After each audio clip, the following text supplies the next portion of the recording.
ఈ స్పర్శ దర్శనం చేయిస్తాం ఎంతమంది భక్తులు వచ్చినా కానీ. అదేవిధంగా కాశీ నుంచి వాయులింగాలు తెచ్చాం. వచ్చిన భక్తులందరికీ కూడా వాయులింగాల అభిషేకం చేయించి మళ్లీ గర్భగుడిలోకి పంపించి మేము లింగాన్ని దర్శించుకునేలా చేస్తాం. ఇక్కడ ఏర్పాట్లు అనేవి కూడా మంచినీటి వ్యవస్థ గాని, పోలీస్ వ్యవస్థ గాని, కరెంటు వ్యవస్థ గాని అన్ని కూడా చాలా బాగా చేశారు. ఎవరికి కూడా ఎటువంటి ఇబ్బంది కలగకుండా మున్సిపల్ సిబ్బంది కూడా అన్ని విధాలు 50,000, 50 నుంచి 60,000 వరకు వచ్చినా గానీ పూర్తి ఏర్పాట్లు చేశాం ప్రణవభక్త సమాజం తరఫున.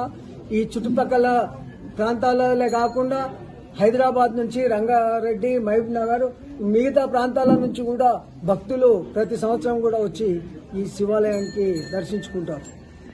చంద్రాం ప్రభాసామిషసాజ్వలంతిం శ్రియం లోకేదిష్టాముదారం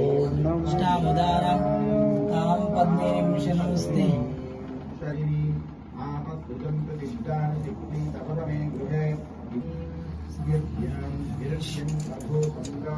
శుభ్రం యజ్ఞోపవీతం బలమస్తు తేజః యజ్ఞోపవీతం సమర్పయామి.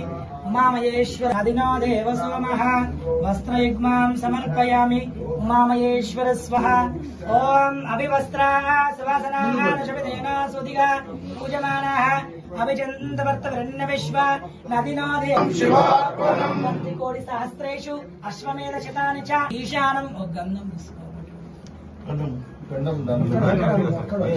భవతి చంద్రమావాపం పుష్పం పుష్పవాం ప్రజావాహన్ పశుమాన్ భవతి పుష్ప